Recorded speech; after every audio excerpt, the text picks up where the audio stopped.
Olá, queridos, a paz do Senhor. Aqui quem vos fala é o presbítero Alexander, superintendente da Escola Bíblica Dominical da ADS Matriz. Hoje nós iremos ministrar a lição de número 5 da nossa revista de adultos do segundo trimestre de 2020, que tem por título Libertos do Pecado para uma Nova Vida em Cristo. O nosso texto áureo, ele vai dizer que mais Deus, que é riquíssimo em misericórdia, pelo seu muito amor com que nos amou, estando nós ainda mortos em nossos pecados, nos vivificou com Cristo. Efésios 2, versos 4 e 5. A verdade prática, ela vai falar: por meio da maravilhosa graça divina, fomos libertos do pecado, perdoados e salvos da condenação, e ainda recebemos o direito à vida eterna. Eu vou estar lendo também com vocês a leitura bíblica em classe. Gostaria que você acompanhasse na sua Bíblia ou na sua revista, para quem tiver revista, que está na carta aos Efésios, capítulo 2, dos versos 1 a 10. E vos vivificou, estando vós mortos em ofensas e pecados, em que noutro tempo andaste segundo o curso deste mundo, segundo o príncipe das potestades do ar, do espírito que agora opera nos filhos da desobediência, entre os quais todos nós também antes andávamos nos desejos da nossa carne, fazendo a vontade da carne e dos pensamentos, e éramos por natureza filhos da ira, como os outros também. Mas Deus, que é riquíssimo em misericórdia, pelo seu muito amor com que nos amou, estando nós ainda mortos em nossas ofensas, nos vivificou juntamente com Cristo. Pela graça sois salvos. E nos ressuscitou juntamente com Ele e nos fez assentar nos lugares celestiais em Cristo Jesus, para mostrar nos séculos vindouros as abundantes riquezas da sua graça, pela sua benignidade para conosco em Cristo Jesus. Porque pela graça sois salvos, por meio da fé, e isso não vem de vós, é dom de Deus. Não vem das obras, para que ninguém se glorie, porque somos feitura sua, criados em Cristo Jesus, para as boas obras, as quais Deus preparou para que andássemos nela. O nosso objetivo específico da lição é refletir sobre a nossa natureza pecaminosa, explicar que fomos vivificados pela graça de Deus e informar que nossa salvação vem de Deus e não das obras. Nós vamos ver que a epístola de Efésios, no capítulo 2, o apóstolo Paulo ele vai fazer um contraste da situação do ser humano, da situação da humanidade sem Deus. Primeiramente, ele faz um contraste do estado caótico que o ser humano se encontra, e logo após ele vai fazer uma descrição da intervenção divina na vida desse ser humano. E assim ele vai ter uma nova vida em Cristo Jesus. Ele coloca esse ser humano no estado de morte, e logo após, quando ele tem essa intervenção divina, ele passa a um estado de vida. Então nós vamos ver aqui na nossa introdução que a presente seção da Epístola aos Efésios apresenta dois relevantes aspectos doutrinários da salvação. Nela, o apóstolo descreve a libertação dos pecados como um favor imerecido dado por Deus aos salvos, a fim de que eles desfrutassem de uma nova vida em Cristo. O tópico 1 da nossa lição vai falar a antiga natureza morta em ofensas e pecados. Então o apóstolo Paulo aqui ele vai dizer que a humanidade sem Deus ela está no estado de morte. Nós podemos entender aqui a morte não como uma morte física, mas uma morte espiritual. Uma morte provocada pelas ofensas e pelos pecados provenientes dessa natureza humana. Na realidade, quando ele fala de morte aqui, ele vai falar de ele vai trazer um sentido de como se esse ser humano ele estaria numa situação de um cadáver, que ele não pode ser acessado e não pode também ter nenhum estímulo externo. A Bíblia ela vai falar que o salário do pecado é a morte. E nessa situação de condição de morte em que o ser humano está, ele está insensível, ele está impotente e ele não pode reagir às ações externas provenientes da parte de Deus. Nós vamos ver também que ele vai tratar aqui que a causa dessa condição é as ofensas e os pecados. Nós vamos ver que para ofensas ele vai usar aqui a palavra paraptoma, que na realidade vai dizer passo errado deliberadamente. Analisando a palavra paraptoma, nós vamos ver que ela vai ter o significado de passo errado deliberadamente. É quando você peca de forma intencional ou você peca de propósito. Então, as ofensas ela vai estar relacionada a esse sentido. Quando nós falamos de amártia, né, então tem até a doutrina do pecado, a martiologia, e nós vamos traçar o significado de que errar o alvo, né? Pecar por aceitar uma determinada situação. Então o homem ele está condicionado a essa situação. Quando o apóstolo Paulo ele fala no estado de morte, ele vai falar justamente isso. É por causa dessa natureza pecaminosa que o homem se encontra e por causa das nossas ofensas e dos nossos pecados que provenientes do pecado original de Adão e Eva, o homem ele vai se encontrar nesse estado de morte e ele fica impossibilitado e não tem condições de reagir diante de Deus, diante das ações externas que possa provocar esse homem. No subtópico aí, no ponto 2, ele vai falar nossas ofensas e pecado. Então nós vamos ver que o apóstolo Paulo, ele vai usar o termo andastes, né? O verbo andastes, dizendo, dando sentido que a antiga vida, né, da igreja de Éfeso, né, eles estavam numa situação de que andavam segundo o curso desse mundo. Na realidade, andastes aqui, ele quer dizer antes de conhecer a Cristo. Ele vai dizer que eles viviam em imoralidade, furto, mentira, né? E não é diferente hoje. A natureza pecaminosa, ela vem já na nossa essência, ela está na nossa essência. E nós, quando não temos Cristo, quando nós não estamos vivos em Cristo, nós tendemos a andar segundo o curso deste mundo. Quando nós falamos de mundo, aqui na lição, nós falamos de um conjunto de valores que está relacionados a uma humanidade sem Deus. Então nós vamos ver que nós estamos sujeitos a viver em hipocrisia, a viver em engano, a viver em falsidade, a viver em desonestidade. E mortos diante de Deus, Paulo ele via a humanidade dessa forma, né? Então ele vai dizer que tais como a imoralidade, o furto e a mentira, que era algo que a igreja de Éfeso, né, que aquelas pessoas que compunham aquela igreja, viviam nessa situação.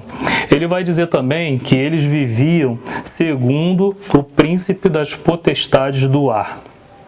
Esse mundo, ele é permeado, ele é contaminado, ele é influenciado pelo príncipe das potestades do ar.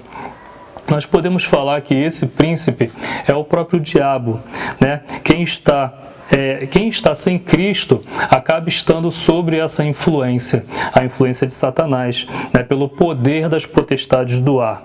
Hoje nós vemos que muitas ideologias, muitos princípios, né, que ferem os princípios éticos, os princípios morais, eles vêm, né, provenientes dessa influência. E nós, como servos de Deus, temos que estar atentos, temos que valorizar os princípios cristãos, os princípios morais, os princípios que a Bíblia prevê para nós, para que nós possamos andar vivos em Cristo Jesus.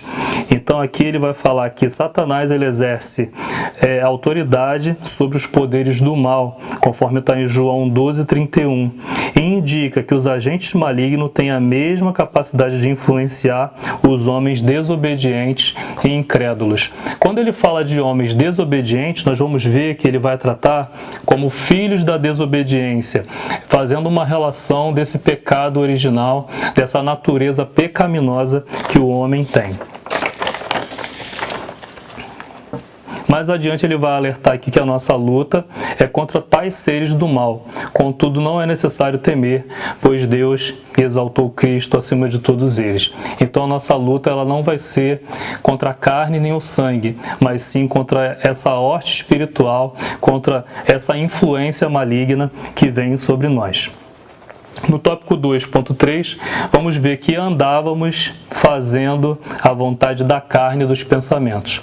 Ele vai também falar que andávamos até encontrarem Jesus, até serem ressuscitados, terem uma nova vida diante de Deus. Eles andavam fazendo a vontade da carne e dos pensamentos. Nós vamos ver aqui que quando se fala de carne, ele não está falando desse tecido que cobre os nossos ossos. Carne aqui, ele tem um significado da inclinação que nós temos diante de fazer o mal, por conta dessa natureza pecaminosa que nós temos. Então, na realidade, a perversão, os pensamentos, tudo isso são inclinações que nós temos para o mal. Por isso que nós temos que ter a nossa mente em Cristo Jesus. Nós temos que lutar constantemente contra a inclinação em que a carne nos sujeita. Ele vai colocar aqui, pervertidos, estão incluídos aqui os pensamentos pervertidos e a prática de todos os desejos desordenados da carne. Nós vamos ver que na lição anterior, Paulo ele vai orar a Deus para que os crentes tenham o seu entendimento iluminados para a vocação e para a eleição. Somente a iluminação do Espírito Santo de Deus é que nós podemos vencer a inclinação para o mal. E aqui ele vai colocar, como resultado, éramos filhos da ira. A ira de Deus ela não é igual à nossa ira. O homem ele se ira, e a ira do homem ela é centrada nos nossos desejos, nas nossas vontades, nas nossas frustrações, mas a ira de Deus aqui ela vai se tratar de uma reação de Deus diante do pecado. Deus ele reage ao pecado pelo seu atributo de santidade, ele vai reagir ao pecado. Então, o homem, na condição de morte, ele está sujeito a essa ira. O homem, na condição de morte, ele está sujeito à perdição e à perdição eterna. Então nós vamos ver aqui que ele vai destacar filhos da ira. Então nós éramos condenados e éramos desprovidos do amor de Deus. E Deus, ele reage ao pecado. Deus ele não reage ao pecador, ele reage ao pecado.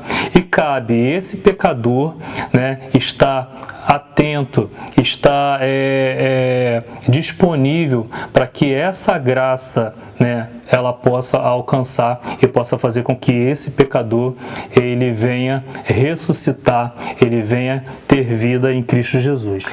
Vivificados pela graça. Aqui nós vamos ver que o apóstolo ele vai fazer uma descrição, ele vai separar alguns pontos que vai caracterizar essa forma de vida que Deus nos dá em Cristo Jesus. Nós vamos ver que no subtópico 1, aí, no ponto 1, ele vai falar alcançados pela misericórdia e pelo amor divino.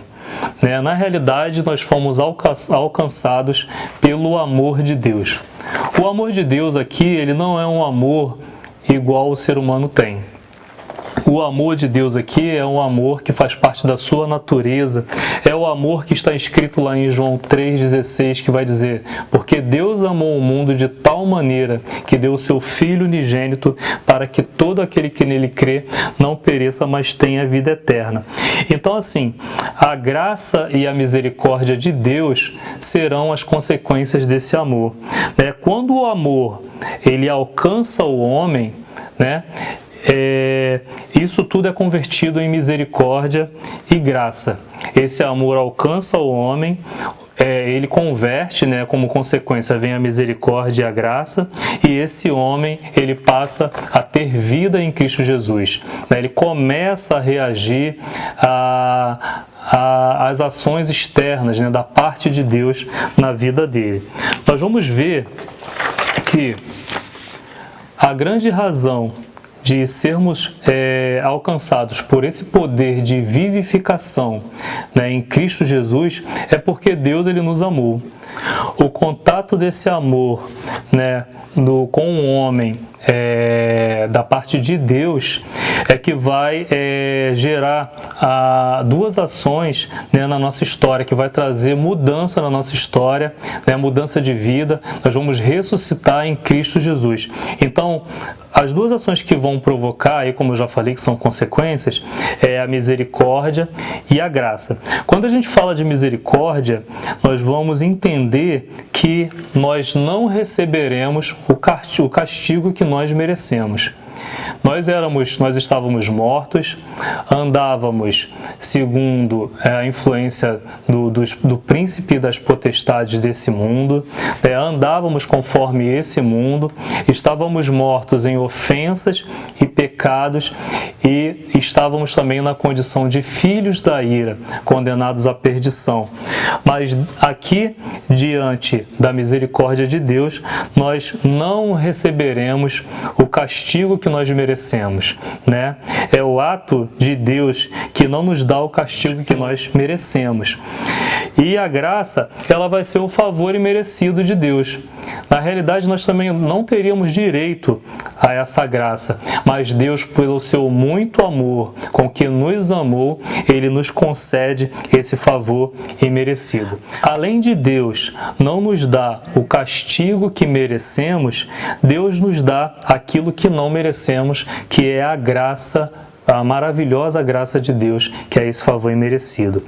Essa, na realidade, é a grande expressão do amor de Deus e que muda a nossa vida, que nos tira desse estado de morte e nos coloca vivos em Cristo Jesus. As ofensas e os pecados, eles nos fez estar mortos. As ofensas e os pecados nos deixam numa condição de morte, mas a ação de Deus em nos amar é que nos dá vida. Eu gostaria de entrar aqui no subtópico 2, do segundo tópico da lição, que vai falar assim: vivificados por sua graça. Ele vai falar aqui, isso não significa que não éramos merecedores desse amor, mas que mesmo assim Deus nos vivificou juntamente com Cristo. Aqui nós vamos fazer uma menção do que está escrito em Efésios, no capítulo 1, no verso 19, que já foi até falado na lição anterior sobre a questão da iluminação, que Paulo ele pede que Deus ilumine os olhos do vosso entendimento para que saibais qual seja a esperança da sua vocação e quais as riquezas da glória da sua herança aos santos. Na realidade, ele vai falar aqui da sobreexcelente grandeza do seu poder sobre nós, em que cremos segundo a operação da força do seu poder, que manifestou em Cristo, ressuscitando dos mortos e pondo à sua direita aos céus. Na realidade, o apóstolo ele vai fazer aqui uma relação do poder de vivificação na vida desse homem natural. Esse poder de vivificação, ele vai trazer esse homem à ressurreição. Então, na realidade, ele vai tratar essa questão de vivificação como se fosse o mesmo poder que ressuscita esse homem de uma vida, um estado de morte, em ofensas e pecados, é o mesmo poder que ressuscitou Jesus dentre os mortos. Nós estávamos mortos, mas pela sua graça e misericórdia de Deus fomos ressuscitados. Estamos ressurretos, agora vivos podemos reagir aos estímulos externos que nos cercam quando o assunto é o mundo espiritual. Então, na realidade, o homem ele estava numa condição de morte, né?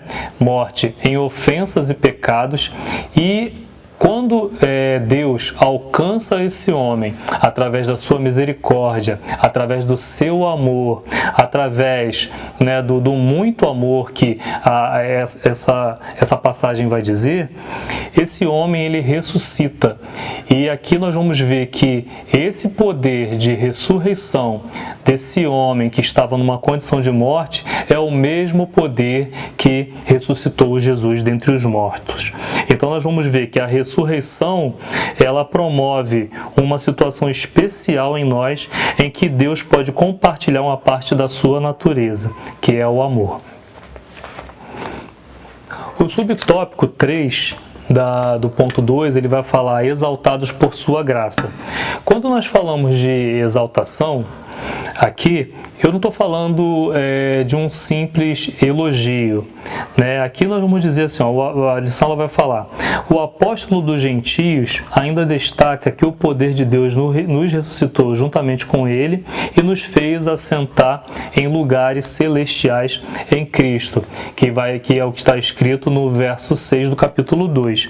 Quando fala aqui assentar em lugares celestiais e fala de exaltados por sua graça, isso quer dizer que quando esse homem ele ressuscita, né, pelo poder de Deus, através desse amor, dessa misericórdia, dessa graça, ele é colocado em lugar de honra, né? Nós vamos ver que Deus nos coloca em lugar de honra, e a graça, e na realidade isso é consequência dessa graça agindo em nós, né? Aqui nós vamos ver que Deus nos coloca nos lugares celestiais em Cristo Jesus. Em termos humanos e físicos, nós estaremos aqui na terra, mas em termos espirituais, vivificados em Cristo Jesus, nós estamos com Deus. Nós fomos chamados para assentar com Cristo e desfrutar da comunhão para com Deus. Na realidade, essa comunhão diante do pecado original, né, da nossa natureza pecaminosa, como falamos no início, ela foi quebrada. E Deus, né, ele vai restaurar essa comunhão no momento que nós somos vivificados em Cristo Jesus. No tópico 3, né, nós vamos ver que a salvação não vem das obras. Paulo revela que a salvação não depende de obras humanas. Conforme está escrito lá no verso 8 do capítulo 2, nós vamos ver que porque pela graça sois salvos por meio da fé. Nós vamos ver que a graça ela vai ser um meio de salvação, né, na nossa vida. Então a salvação ela vai incluir, conforme está escrito aqui, a libertação desse homem da morte e da escravidão do pecado e da ira vindoura. Mas ele também vai dizer aqui que a salvação ela não vem das obras. Nós vamos ver que o apóstolo Paulo, ele o tempo todo na passagem, ele vai se preocupar em desvirtuar o sentido de que o homem ele tem mérito na salvação. Na realidade, essa salvação ela é uma iniciativa de Deus, ela provém de Deus. Deus, conforme nós já falamos, Deus ele nos alcança, nos vivificando em graça, né? E através do seu muito amor e da sua misericórdia, né? Nós vamos ver que a palavra graça, aqui nós já falamos sobre isso, ele vai dizer aqui que é um favor imerecido, né? E mostrando que é uma iniciativa da parte de Deus e que é impossível desse homem morto, desse homem num estado de morte, ele ter alguma ação diante dessa graça, né? Diante do amor de Deus, da misericórdia de Deus, o livre-arbítrio desse homem, ele é ativado por Deus e nós começamos a responder a chamada de Deus em nós. Então isso é muito interessante, porque o homem, né, inerte, nós vamos entender aqui que essa ação ela vem de fora para dentro. O pecado, ele está em nós. O pecado, ele faz parte da nossa essência. Então Deus, quando ele nos alcança, ele, através da sua graça, através da sua misericórdia, através do seu muito amor, nós começamos a sofrer uma transformação de fora para dentro, fazendo com que nós venhamos a ser vivificados nessa graça. Nós podemos entender que isso acontece porque Deus não quer que as pessoas se orgulhem em seus atos. As obras não são compostas, elas não servem de composição para a salvação, para que alguém possa se gloriar em si mesmo ou achar que tem algum mérito nesse plano de salvação. Na realidade, alguém pode se achar muito bom diante dos homens, de repente faz alguma atividade ou exerce algum papel numa obra de caridade, mas essas obras, elas não vão servir como composição para a salvação. E quando nós falamos de obras da carne, nós vemos que, mesmo que sejam boas obras, se você não estiver vivificado em Cristo Jesus, não tiver uma nova vida em Cristo Jesus, essas obras serão vãs. Essas obras serão motivos de orgulho para si. E não é isso que o texto nos diz. Então, somente o homem vivificado em Cristo Jesus, aqui de maneira alguma eu estou querendo menosprezar as obras, porque a palavra de Deus ela vai dizer que a fé sem obras também é morta. Mas quando nós falamos de a fé sem obras é morta, nós estamos nesse sentido de que é a fé como reflexo da atuação do Espírito Santo em nossa vida. Uma vida ressurreta diante de Cristo. Uma vida que foi libertada da escravidão do pecado, da influência de Satanás, uma vida que não anda segundo este mundo, segundo o curso deste mundo. E quando Deus fala sobre obras aqui, não é porque as obras são ruins e também não deve ser desprezada, mas na realidade o papel dessas obras é que deve ser dimensionado. Ou seja, não é a obra que vai produzir a fé salvífica. Então nós vamos entender aqui que é o contrário. A fé salvífica é que produz as boas obras. Então esse homem vivificado em Cristo Jesus, pela atuação do poder de Deus, do Espírito Santo na vida dele, é que vai produzir as boas obras. Boas obras o que? Viver em santidade, crescimento em Cristo Jesus, então progredindo nessa vida espiritual, progredindo na vida cristã. Então assim, esse é o resultado que a fé salvífica vai produzir no homem, produzindo boas obras. As boas obras aqui são consequências de uma alma regenerada, de um homem ressuscitado em Cristo Jesus. E não tem sentido uma fé sem obra. Não tem sentido um ser vivo espiritualmente falando não produzir boas ações nessa vida em Cristo Jesus. Vou ler aqui com vocês Tito, capítulo 2, verso 14, para encerrar, que diz assim: o qual se deu a si mesmo por nós para nos remir de toda a iniquidade e purificar para si um povo seu, especial, zeloso e de boas obras. Então, quando nós falamos de boas obras, nós vamos falar da consequência, as boas obras como resultado da atuação e da transformação através desse poder, através dessa graça, dessa misericórdia, desse amor que alcança o homem que está morto. A lição ela vai falar sobre a libertação de pecados para uma nova vida em Cristo Jesus. E eu espero que nesse dia Deus possa te alcançar com misericórdia, com amor, e que você possa ter uma vida ressurreta diante de Deus em Cristo Jesus. Que Deus continue te abençoando. Eu gostaria de orar com você, de orar com a sua família neste dia. Nós estamos num período de quarentena, num período de isolamento social, e eu creio que Deus ele está no controle de tudo. Nós, como igreja, estamos orando a Deus, pedindo a Deus que Deus tenha misericórdia de nós e passe esse período de isolamento social o quanto antes. Que Deus possa te abençoar e ore comigo neste dia, em nome de Jesus. Pai querido, queremos te agradecer por essa oportunidade, Deus, em ministrar mais uma aula da Escola Bíblica Dominical. Eu quero agradecer a Ti, Deus, pelos mecanismos que Tu tens nos concedido, Pai, em transmitir essa aula, pela equipe que tem nos ajudado, Pai, pela Escola Bíblica Dominical e, em especial, por esse telespectador que nos assiste. Te pedimos, ó Deus, que Tu possa alcançá-lo neste dia, que possa vir, Senhor Deus, com a sua ação poderosa, com esse amor, com esse muito amor, conforme a Tua palavra diz, com a Tua misericórdia, com essa graça sobre a vida de cada um. Pai, que Tu possa alcançar também os alunos que estão distantes, possa alcançar toda a nossa equipe e que Tu, Deus, continue nos abençoando e nos dando a Tua direção. Nós sabemos que Tu estás no controle e que nada acontece sem a Sua permissão, Deus.